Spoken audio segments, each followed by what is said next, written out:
O Egito Antigo sempre foi lar de alguns dos maiores mistérios da humanidade.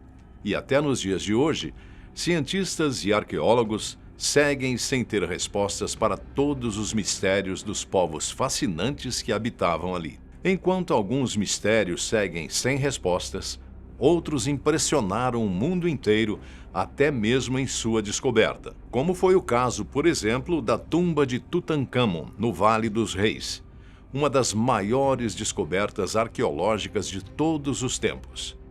Arqueólogos já haviam descoberto outras tumbas antes, mas a grande diferença é que dessa vez a tumba permaneceu praticamente intacta por mais de 3.000 anos. No momento em que os pesquisadores entraram no local, encontraram mais de 5.000 artefatos. A maioria deles estavam em condições frágeis e tiveram de ser retirados do local com muito cuidado, mas mesmo assim, foi uma descoberta de uma vida inteira. Além dos artefatos, a descoberta da tumba virou um símbolo cultural, como a máscara de ouro de Tutancâmon, se tornando um tesouro famoso mundialmente. A tumba foi encontrada pelo egiptólogo britânico Howard Carter, e o mais impressionante é que foi num grande golpe de sorte. Ele já vinha escavando a região do Vale dos Reis há anos, sem nunca encontrar nada de muito valor. Num certo dia, um menino local que levava água para os operários das escavações deixou cair um pedaço de pau num buraco e acabou revelando os primeiros degraus de uma escada enterrada. Essa escada levava até uma porta lacrada e, após a equipe de Howard Carter entrar, eles finalmente encontraram a tumba de Tutancâmon. Dessa vez, o destino e a sorte estavam ao lado de Howard, o recompensando por todo o seu trabalho duro. Além dos milhares de artefatos encontrados, estava lá também a múmia do próprio Tutancâmon, sendo que a descoberta do processo de mumificação ajudou imensamente os pesquisadores a descobrirem muito sobre o Antigo Egito. A mumificação era muito mais do que só embalsamar um cadáver para preservar o corpo. Os egípcios consideravam essa uma etapa essencial para que a alma retornasse ao corpo na vida após a morte. Atualmente, graças a novas tecnologias como as tomografias computadorizadas, os pesquisadores conseguem desembrulhar as múmias virtualmente, sem precisar expô-las ao ar. Ou seja, eles não precisam mais desenrolar quem quer que esteja por baixo dos panos para estudá-lo. E o que eles são capazes de constatar com estes estudos? Praticamente tudo. Através de exames, os pesquisadores podem saber bastante sobre a saúde dos antigos faraós. Sobre o próprio Tutancâmon, por exemplo, estudos radiológicos e genéticos descobriram que ele sofria de várias doenças e condições debilitantes, como malária, necrose óssea avascular e uma fratura no joelho. Fatos que, inclusive, ajudam a explicar a morte precoce do jovem faraó, que faleceu aos 18 anos. Além disso, isso mostra como os embalsamadores antigos usavam técnicas complexas para preservar o corpo do faraó o máximo possível, preservando até suas doenças. E por falar nos embalsamadores, em 2018, arqueólogos realizaram uma enorme descoberta: uma oficina subterrânea de embalsamento. A oficina era realmente completa, com várias salas, algumas delas destinadas à limpeza de corpos, enquanto em outras, eles guardavam frascos cerâmicos com as substâncias que utilizavam no processo. A descoberta foi feita por uma equipe de arqueólogos da Alemanha e do Egito, durante uma escavação em Saqqara. Nessa oficina subterrânea, eles encontraram por volta de 100 recipientes de cerâmica, todos organizados como se estivessem em salas de laboratório. Ao invés de abrir estes recipientes um a um, o que eles fizeram foi usar processos tecnológicos avançados, como técnicas como cromatografia gasosa e espectrometria de massa, estudos de cor e frequências de luz. Com isso, eles descobriram exatamente para o que cada uma daquelas misturas serviria. E o que eles encontraram nestes recipientes? Dentro deles foram encontradas misturas de cera de abelha, óleos vegetais, gorduras animais, resinas exóticas e betume. eram não apenas substâncias que os ajudavam no processo de mumificação e preservação dos mortos, mas também na proteção contra fungos e bactérias. Além disso, algumas dessas substâncias vinham de lugares bem distantes, ou seja, os egípcios importavam ingredientes de outros povos para garantir uma mumificação de qualidade. Essa era uma prática que eles definitivamente levavam muito a sério. E já que estamos falando sobre técnicas medicinais e afins, você sabia que o papiro de Edwin Smith é o tratado médico mais antigo do mundo, trazendo a análise de diversas cirurgias e um conhecimento anatômico avançado? O papiro tem esse nome graças ao negociante Edwin Smith, que o comprou em 1862 e apenas após a sua morte que o papiro foi entregue a um egiptólogo que posteriormente publicou um estudo sobre ele em 1930. A primeira coisa que impressiona neste papiro é a sua idade, datado de 1600 a.C. E ainda há um detalhe interessantíssimo nisso. Este papiro é apenas uma cópia de um documento ainda mais antigo. Os arqueólogos acreditam que o documento original seja do Império Antigo, ou seja, algo por volta do ano 3000 a.C., cerca de 5.000 anos atrás. O papiro descreve 48 casos médicos, especialmente ferimentos na cabeça, pescoço e torso, todos eles com um nível muito alto de detalhamento. O que também chama a atenção sobre ele é que, diferentemente de muitos outros papiros médicos do Egito Antigo, que mesclavam magias e encantamentos, este traz apenas anotações médicas. É como se ele realmente fosse um manual médico real, com cada um dos 48 casos sendo apresentados nas etapas de queixa, exame, diagnóstico, prognósticos e, por fim, as recomendações de tratamento, com curativos, talas e até mesmo suturas. Esse documento é uma prova de quão avançada era a medicina egípcia há milhares de anos atrás. Pois bem, o papiro de Edwin Smith pode até não conter rituais e encantamentos, mas isso é algo que não faltou no Livro dos Mortos. Esse nome é dado à coleção de vários papiros contendo escritos e versões de procedimentos rituais ao longo de diferentes períodos.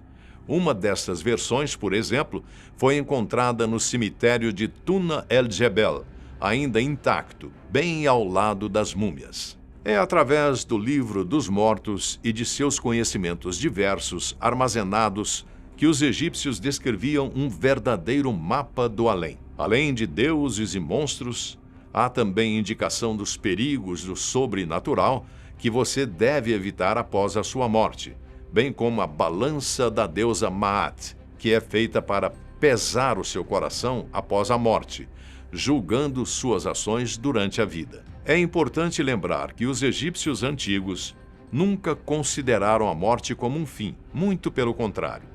Para eles, a morte era uma transição, um processo perigoso que todos teríamos de passar. Era para isso que os feitiços no Livro dos Mortos servia, para ajudar a sua alma a sobreviver, para invocar deuses protetores e registrava até mesmo as palavras mágicas que você deveria usar para passar por portais das áreas do pós-morte.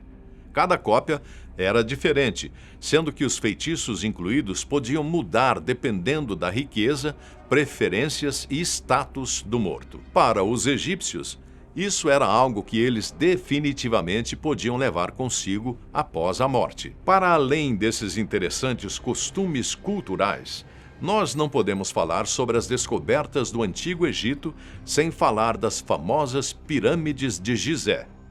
As grandes pirâmides são um dos maiores feitos da humanidade e da engenharia antiga.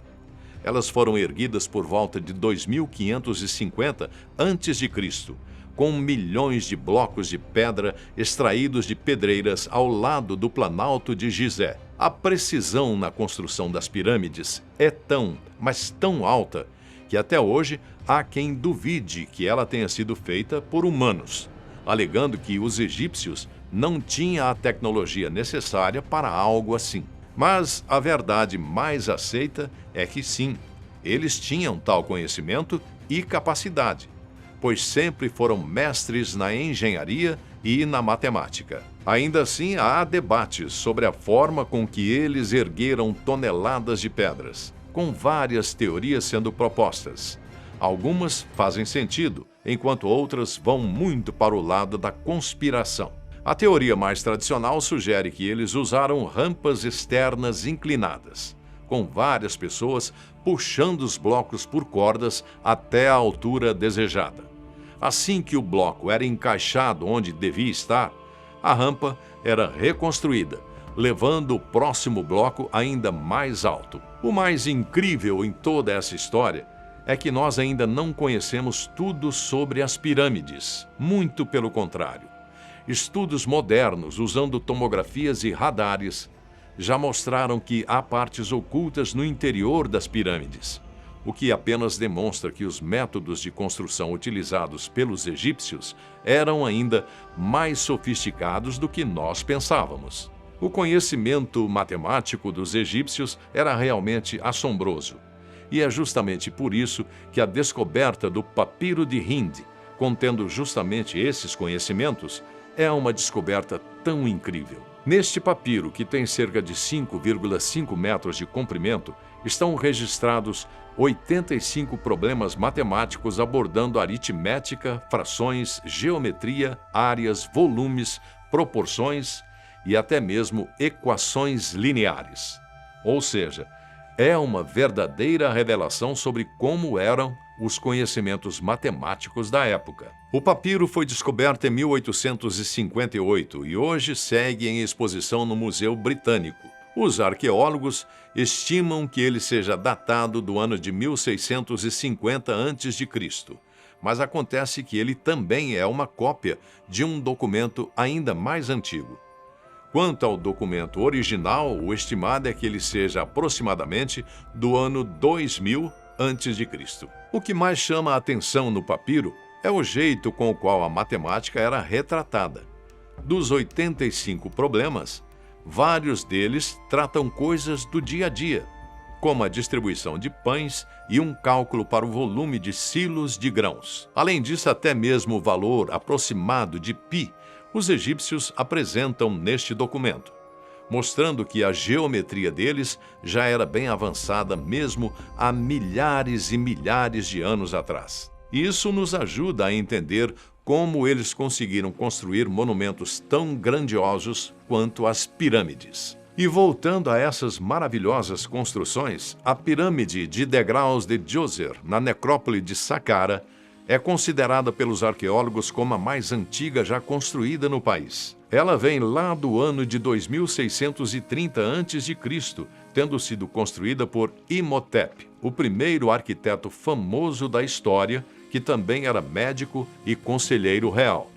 Além da pirâmide, o local envolve também muros gigantes, templos e pátios cerimoniais. Foi a pirâmide de Djoser, com sua estrutura de 6 degraus empilhados, que abriu caminho para todas as outras que viriam depois, como as próprias pirâmides de Gizé. Tudo graças ao faraó Djoser, que apresentou uma quebra em como os monumentos funerários até então eram feitos. A pirâmide de Djoser veio não apenas como uma arquitetura funerária, mas também um marco arquitetônico, mostrando para todos que era possível construir algo tão grandioso assim. Descobrir um templo ou uma tumba já é um marco incrível para a arqueologia. Mas imagine só descobrir uma cidade inteira, como a cidade de Amarna. A descoberta desta cidade começou no século XIX, quando arqueólogos europeus começaram a mapear as ruínas de um sítio arqueológico na margem leste do rio Nilo. Mas ainda demoraria bastante até que algo fosse, de fato, descoberto na região. Foi somente em 1979 que o egiptólogo Barry Kemp retomou as escavações que vários outros pesquisadores já haviam iniciado antes dele e finalmente conseguiu descobrir algo inacreditável: uma cidade inteira. A cidade foi construída durante o reinado do faraó Akhenaton, às margens do Nilo, e trazia uma grande inovação para a era, pois rompia ligações com os antigos deuses egípcios.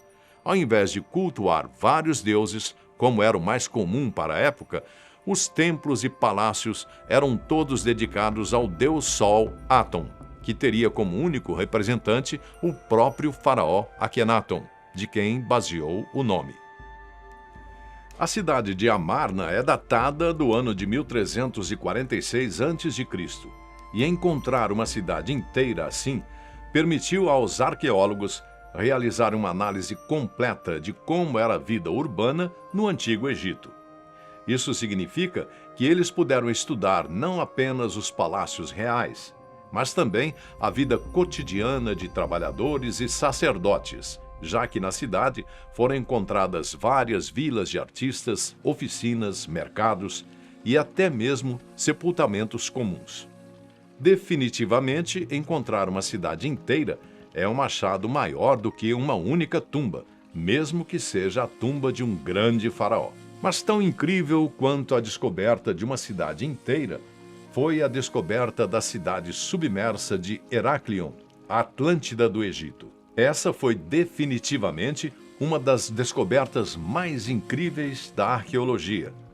Conhecida como Tonis pelos egípcios e Heraklion pelos gregos, essa cidade perdida estava submersa a cerca de 6,5 km da costa de Alexandria. A descoberta foi feita no ano 2000 por mergulhadores e só foi possível graças à tecnologia de sonar e varredura subaquática. Lá embaixo, submerso, o templo mais incrível que os pesquisadores encontraram era dedicado ao deus Amun-Gereb. Além de templos, eles também descobriram várias esculturas, colunas de pedra, inscrições com hieróglifos e locais de oferendas. Além disso, em 2023, pesquisadores ainda conseguiram desenterrar do local instrumentos rituais feitos em prata e joias de ouro usados no templo.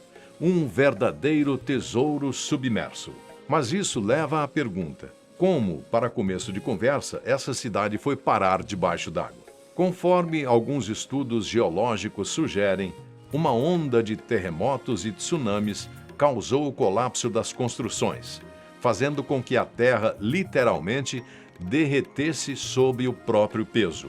E com isso a cidade fosse parar no fundo do mar. A cidade afundou por volta do século II a.C., e uma das coisas mais incríveis neste processo é que ela ficou muito bem conservada lá embaixo. Vários artefatos e construções ficaram submersos e praticamente intactos por séculos. E somente agora, graças à nossa tecnologia atual, os arqueólogos vêm conseguindo realizar cada vez mais descobertas. Isso só prova que ainda há muito, muito para descobrirmos sobre o Antigo Egito, pois seus segredos se escondem até mesmo debaixo d'água. E já que estamos neste ambiente aquático, você sabia que o barco solar de Quéops foi encontrado em um poço bem ao lado da grande pirâmide de Gizé? A descoberta é de 1954 pelo arqueólogo Kamal El-Malak, que o encontrou em uma câmara subterrânea ao lado da pirâmide. Ao todo, o barco possui 43 metros de comprimento, além de pesar por volta de 20 toneladas, o que faz dele um dos artefatos de madeira mais antigos e bem preservados de toda a humanidade. No Antigo Egito, a barca solar possuía um papel simbólico e ritualístico. Os egípcios acreditavam que esse barco iria transportar o faraó morto na sua jornada de encontro ao deus Sol Ra. É como se dentro desse barco o faraó fosse navegar pelos céus ou até mesmo pelo submundo em uma viagem celeste após a morte. Além disso, há outro detalhe nesta construção que impressiona bastante. Não há pregos. Todas as mais de 1.200 tábuas foram unidas por cordas vegetais, em uma técnica que exige um enorme domínio. Foram 14 anos de restauração com os fragmentos do barco para que ele finalmente voltasse ao seu formato original. E desde 2021, ele está exposto no Grande Museu Egípcio para todos os que quiserem conferir essa construção de milhares de anos atrás. Além das pirâmides e múmias, sempre que falamos no Egito Antigo, nos lembramos de imediato dos hieróglifos, os famosos caracteres que aparecem em tantos registros arqueológicos. Você sabia que foi somente graças à Pedra de Roseta que nós descobrimos como decifrar e finalmente entender os hieróglifos egípcios? A pedra foi encontrada em 1799 por tropas do exército de Napoleão, enquanto eles construíam fortificações na cidade de Roseta, próxima ao rio Nilo. E somente em 1822, o linguista Jean-François Champollion, utilizando a Pedra de Roseta, finalmente foi capaz de decifrar os hieróglifos. E desde então isso mudou completamente tudo sobre o estudo da civilização egípcia. E o que faz dessa pedra algo tão importante assim? Ela é impressionante, pois apresenta um texto escrito em 3 línguas diferentes: grego antigo, demótico, que é uma forma mais cursiva do egípcio, e também hieróglifos. Os pesquisadores já conheciam o grego antigo, ou seja, foi comparando o texto em grego da pedra com os hieróglifos que nós finalmente conseguimos decifrá-los. Foi apenas por causa da Pedra de Roseta que nós descobrimos como funcionava a língua egípcia antiga, abrindo uma enorme porta para a egiptologia. Foi como se, de uma hora para outra, nós tivéssemos um manual de hieróglifos. E finalmente os pesquisadores puderam começar a decifrar aquelas estranhas e fascinantes figuras. Essa, definitivamente, foi uma das maiores descobertas sobre o Egito Antigo e que, literalmente, mudou nossos conhecimentos sobre ele. E por último, mas não menos importante, você já ouviu falar de Deir el-Medina, o povoado dos trabalhadores? Conhecido antigamente como Set Ma'at, que numa tradução ficaria algo como lugar de verdade. Esse era um povoado em que viviam os artesãos e operários responsáveis por esculpir e decorar as tumbas reais. Os moradores eram conhecidos como servos do lugar da verdade, justamente por serem os construtores dos túmulos. A grande diferença é que, ao contrário dos acampamentos temporários de trabalhadores, essa vila contava com muralhas, ruas organizadas, casas e até mesmo capelas para os cultos locais. A descoberta deste local foi feita no século XX, quando arqueólogos desenterraram casas, documentos, tumbas e pistas desta cidade. É justamente isso que faz desta uma grande descoberta, pois permite aos pesquisadores entenderem como era a vida diária dos trabalhadores antigos. Foram encontrados vários papiros com registros de tarefas diárias, salários pagos em ração, disputa entre moradores e até mesmo greves entre os trabalhadores. Sim, até mesmo na época do Egito Antigo, há relato de protestos dos trabalhadores por atraso de pagamento. Tudo isso apenas comprova que os trabalhadores das pirâmides não eram simples operários, mas sim moradores de uma sociedade bem estruturada, com direitos, pagamentos, crenças e uma economia própria. Quanto mais descobertas fazemos sobre o Egito Antigo, mais nos surpreendemos sobre o quão avançada era essa sociedade. E para você, quais dessas descobertas mais te surpreenderam?